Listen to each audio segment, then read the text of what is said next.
Pernah gak kalian ngerasa ketika kita udah jujur dan ngerti, tapi di matanya kita tetap aja salah?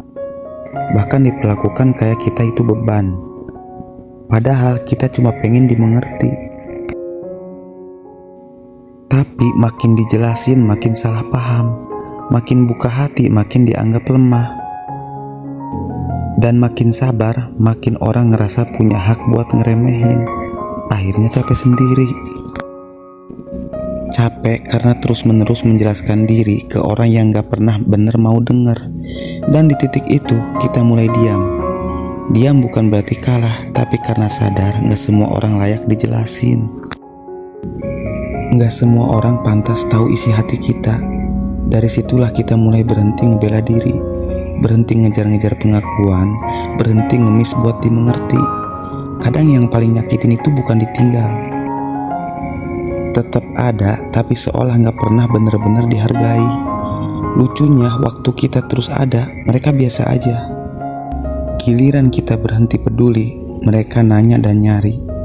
Tiba-tiba mereka ngerasa kehilangan, padahal mereka gak pernah bener-bener memiliki. Mereka cuma terbiasa kita ada, terbiasa kita yang duluan minta maaf, duluan ngajak ngobrol, duluan nenangin suasana. Dan saat kita berhenti mereka bingung. Bukan karena mereka sadar udah salah, tapi karena mereka kehilangan kemudahan yang selama ini kita kasih tanpa syarat. Kita sering dibilang baper, padahal kita cuma perasa. Sering dibilang terlalu mikir, padahal kita cuma gak mau menyakiti. Dan kita sering dibilang drama, padahal yang kita minta cuma satu, dimengerti. Tapi semakin dijelasin semakin dianggap lebay. Sampai akhirnya kita sadar, kita bukan masalahnya. Yang salah bukan karena kita terlalu sensitif, tapi karena mereka terlalu cuek. Dan dari situ kita belajar, diam adalah bahasa paling jujur ketika penjelasan udah gak lagi berguna.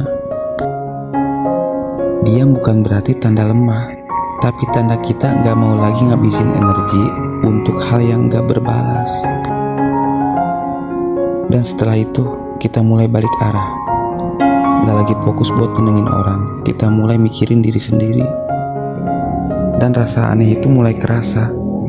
Anehnya biasanya kita yang minta maaf duluan. Sekarang kita yang ngebiarin aja. Biasanya kita nyari kabar duluan. Sekarang kita cuma diam. Paling mereka bingung kenapa bisa berubah. Dan kalau udah terjadi kayak gitu, pasti hari-hari lu semakin tenang. Dan seiring berjalannya waktu, jadi mereka yang nyariin lu. Intinya kita gak bisa ngerubah mereka, biar waktu yang ngerubahnya.